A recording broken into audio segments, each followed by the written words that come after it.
한진건의 할머니의 죽음. 조모주 병원 위독. 3월 금은날 나는 이런 정보를 받았다. 이는 XX가 있는 생가에서 놓은 것이니 물론 생가 할머니의 병환이 위독하단 말이다. 병환이 위독은 하다 해도 기실모나게 무슨 병이 있는 게 아니다. 벌써 82이나 넘은 그 할머니는 작년 봄부터 시름시름 기운이 세진해서 가끔 가물가물하기 때문에 그동안 자손들로 하여금 한두 번 아니게 바쁜 걸음을 치게 하였다. 그 할머니의 5년 맞이인 양조모는 갑자기 울기 시작하였다. 아이고, 이승에서는 다시 못 보겠다. 평소라도 의로 말하면 친형제나 다름이 없었다. 60년을 하루같이 어디 뜻 한번 거실러 보았을까. 연애 연방 이런 녹조리를 섞어가며 양조모는 울었다 운다 하. 여도 눈 가장자리가 붉어지고 목소리가 떨릴 뿐이었다. 워낙 연만한 그는 제법 어른답게 울 근력조차 없었다. 그래도 그 할머니는 팔자가 좋으시다. 자손은 늘은 듯하고 아이고.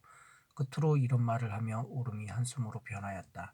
자기가 너무 수한 까닭으로 외동자들 앞세 원이 되고 한이 되어 노상 자기의 생을 저주하는 그는 아들이 둘, 본래 셋이더니 그 중에서 중부가 일찍이 돌아갔다.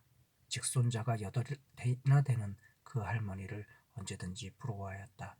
지금 돌아가시면 호상이지 아드님이 백발이 허연데 라고 양모도 맞방망이를 치며 눈을 멍하게 뜬다. 나도 과연 그렇게도 하겠다 싶었다. 나는 그날 X차로 XX를 향하고 있었다. 새로 석점이 지나 기차를 내린 나는 벌써 돌아가시지나 않았나 하고 염려를 맞지 않으며 깜깜한 좁은 골목을 돌아들어 생가에 삽작 가까이 다다를지 곡성이 나는 듯하여 마음이 조마조마하였다. 하건만 다행히 그 불길한 소리가 들리지 않았다. 삽작은 빠끔히 열려 있었다. 마당에 들어서니 추녀 끝에 달린 그름하는 개등이 칸반밖에 아니 되는 마루와 좁직한 뜰을 쓸쓸하게 비추고 있었다. 우물뚝과 장독간의 사이에 위는 거적으로 덮고 양간은 삿자리로 두른 울막을 보고 나는 가슴이 덜컥하고 내려앉았다. 상청이 아닌가. 그러나 나의 어림의 짐작은 틀리었다. 마루에 올라선 내가 안방 아랫방에서 뛰어나온 잠 못 잔 피로한 얼굴들에게 이끌리어 할머니의 거처하는 단칸 건너방으로 들어가니 할머니는 깔아진 듯이 아랫목에 누웠으되 오히려 숨은 붙어 있었다. 그 앞에 앉은 나를 생선이 그것 같은 흐릿한 눈자위로 의아롭게 바라본다. 얘가 누구입니까? 어머니, 얘가 누구입니까?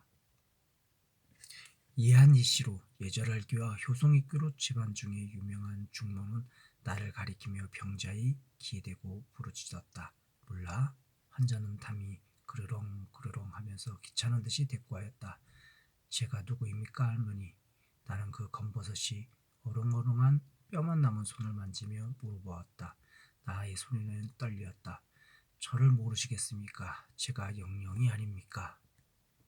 응, 내가 영영이냐 우는 듯이 이런 말을 하고 그나마 내가 잡은 손에 힘을 주는 듯하였다. 그 개게 풀린 눈동자 가운데도 반기는 빛이 역력히 움직였다. 할머니의 병환이 어젯밤에는 매우 위중해서 모두 밤새움을 한 일, 누구누구 자손을 찾던 일, 그 중에 내 이름도 부르던 일, 지금은 한결 돌린 일, 온갖 것을 중모는 나에게 알려주었다. 나는 그날 밤을 놀락 앉을락 깰락졸락 할머니 곁에서 밝혔다. 보였던 자손들이 제각기 돌아간 뒤에도 중모만은 할머니 곁을 떠나지 않았다. 불교의 독신자인 그는 잠 오는 눈을 비비기도 하고 기침으로 목청을 가다듬기도 하면서 밤새도록 연보를 그치지 않았다. 그 소리는 적적한 새벽녘에 해가와 같이 처량히 들렸다. 나는 새삼스럽게 그 효심의 지극함과 그 정성의 놀라움에 탐복하였다. 아침 저녁으로 각지에 흩어져 있는 자손들이 모여들기 시작하였다. 방이라야 단지 셋밖에 없는데 안방은 어머니, 형수들이 점령하고 뜰 아랫방 하나 있는 것은 아버지, 삼촌, 당숙들에게 빼앗긴 우리 젊은이 배, 사, 육촌 형제들은 밤이 되어도 단 1시간을 눈붙일 곳이 없었다. 이웃집에 누누이 교섭한 끝에 방 한 칸을 빌려서 번차례로 조금씩 쉬기로 하였다. 이 짧은 휴식이나마 곤비인비 교란되었나니 그것은 10분들이로 집에서 불러들이는 까닭이다. 아버지와 삼촌네들의 큰 심부름, 잔심부름도 적지 않았지만 할머니 곁에 혼자 앉은 중모의 꾸준한 명령일 때가 많았다. 더욱이 밤새 1시에나 2시에나 간신히 잠이 들어 꿀보다 더 단잠에 온몸에 나른하게 퍼진 새벽녘에 우리는 끄들리어 일어나는 수밖에 없었다. 할머님 병원이 이렇듯 위중하신데 너희는 태평치고 잠을 잔단 말이냐. 우리가 건너방에 들어서면 그는 다짜고짜로 야단을 쳤다. 그 중에도 가장 나이 어리고 만만한 내가 이 꾸중바지가 되었다. 인정사정 없는 그의 태도가 불쾌는 하였지만 도덕적 우월을 빼앗긴 우리는 대꾸 한마디 할 수 없었다. 다들 뭐란 말이냐. 나는 한 달이나 밤을 새웠다. 며칠들이나 된다고. 졸음 오는 눈을 비비는 우리를 보고 그는 자랑스럽게 또 이런 꾸중도 하였다. 놀라운 효성을 부리는 게 도무지 우리 야단칠 미천을 장만하는 게로구나. 나는 속으로 꿀꺽꿀꺽하며 이런 생각을 하였다. 한 번은 또 그의 명령으로 우리는 건너방에 모여들었다. 그 방문을 열어 젖히었는데 문지방이에 할머니의 지팡이가 놓이고 그 밑에 또 신으시던 신이 놓여 있었다. 방안 할머니의 머리맡에는 다란이가 걸려 있다. 할머니가 운명을 하시나 보다. 우리는 번개같이 이런 생각을 하며 할머니 곁으로 다가들었다. 그는 담을 그르렁그르렁하며 혼혼히 누워 있었다. 중모는 흐르는 눈물을 거chấp지 못하며 그의 귀에 들이대고 울음소리로 아미타불과 지장보살을 구슬프게 부르짖고 있었다. 한동안 엄숙한 김장이 여기저기 여기 있었다. 모두 같은 일을 기대하면서 10분, 20분 한자의 신상에는 아무 별증이 나타나지 않았다. 아마 잠이 드신 모양입니다. 이웃과 아버지가 이 긴장한 침묵을 깨뜨렸다. 그리고 중모를 향하여 잠 주무시겠으리 영부를 그만 매십시오 하고 나가버렸다. 그 뒤를 따라 빽빽하게 들어섰던 자손들이 하나둘씩 헤어졌다. 그래도 눈물을 섞어가며 연부를 말지 않던 중모가 얼마 뒤에 제물에 부처님 찾기를 그치었다. 그리고 그 끝내 남아있던 나에게 할머니가 중부가 왔다고 하던 일, 자기를 데리러 교꾼이 왔다던 일, 중모의 손을 비틀며 어서 가자고 야단을 치던 일을 이야기하였다. 그러다가 숨구멍에서 무엇이 꿀꺽하더니 그만 저렇게 정신을 잃으신 것을 설명해 듣기였다. 그날 저녁 때 할머니는 여상이 깨어나셨다. 이런 일이 한두 번이 아니었다. 몇 번이나 신과 지팡이가 놓였다 치였다. 다란이가 벽에 걸렸다 떼었다 하였다. 그러는 동안에 자손의 얼굴 자꾸 축이 나갔다. 말하기는 안 되었지만 모두 벌원 중에 할머니가 하룻바삐 끝장나기를 기다리고 있었다. 간조차 맞추어서 칠까지 먹여놓았다. 내가 처음 오던 날 상청이 아닌가고 놀라던 그 울막도 이 간을 놓아두려는 의지간이었다. 그러하건만 할머니는 연애 한 모양으로 그물그물하다가 또 정신을 차리었다. 아니 이 정신이 돌아오는 때가 도리어 많아간다. 자기 앞에 들어서는 자손들을 거의 틀림없이 알아맞혔다. 그리고 가끔 몸부림을 치면서 일으켜달라고 야단을 쳤다. 이럴 때 중모는 거북스럽게도 연부를 모시었다. 어머니 가만히 계세요 가만히 계세요. 그는 몸부림하는 할머니를 제지하면서 이렇게 타일렀다. 저를 따라 연부를 매셔요. 나무 아미타불 나무 아미타불.